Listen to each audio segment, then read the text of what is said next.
Zdravím vás, priatelia, vítajte na kanáli Blind Builder.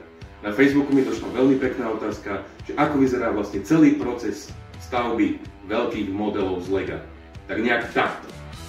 Na začiatku je nápad.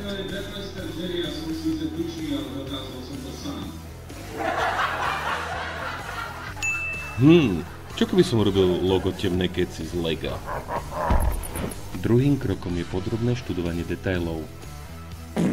A potom si v hlave vypočítam, koľko kusov z ktorej farby budem potrebovať. Sú to rôzne derivácie. OK, to bola tá ťažšia časť. A teraz ideme na to ľahšiu.